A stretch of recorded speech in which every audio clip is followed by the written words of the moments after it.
Conflict has never been more dramatic than that.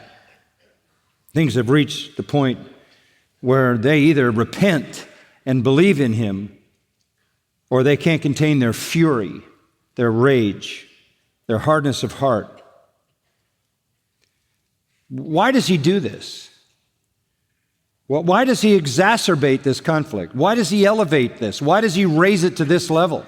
Why does he say things like, you're of your father the devil, you're liars and murderers, and you desire what the devil desires? Why does he say that? Well, the answer is because he loves them. Because this is a mercy. It is a mercy to shatter false securities. It is a mercy to devastate false religion. It is a mercy to strip people locked in some form of religious deception, strip them naked of that deception. These are people with the emperor's clothes. They need to be exposed for what they are.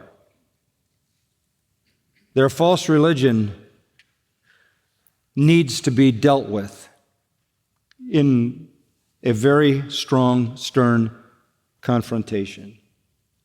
Now, just backing off that for a minute, debates, when they're lost, deteriorate. And there's a kind of a four-level way in which this works, and you've experienced this. You experience it whenever you get into a debate. If you're not careful, you can see this. Debates start on an intellectual level. Somebody says, this is true. Somebody says, well, this is true, and you have a disagreement. So you approach your disagreement intellectually. You do it on a mental level. You say, well, here's the proof. Here's the evidence. This is what I believe. This is why I believe it. That's the first conflict level. The progression then goes to a second level where it ceases to be intellectual and becomes emotional.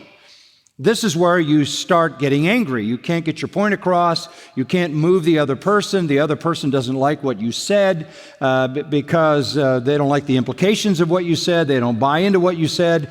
The heat starts to rise, and this can happen in just about any kind of conflict. So you have an emotional level, and you start to engage on an emotional level, and that then drops to the third level, which is verbal abuse. When you can't make your argument anymore and get it across, and you're angry, you just start firing off the epithets, right? You just start calling people names. And that's exactly what you see here. And then the final step, of course, is you come to blows. That's the end. You deck the person you're trying to convince. You give them a shot to the chops and leave them in a heap in the gutter. Or you wrestle them to the ground and hope you can win.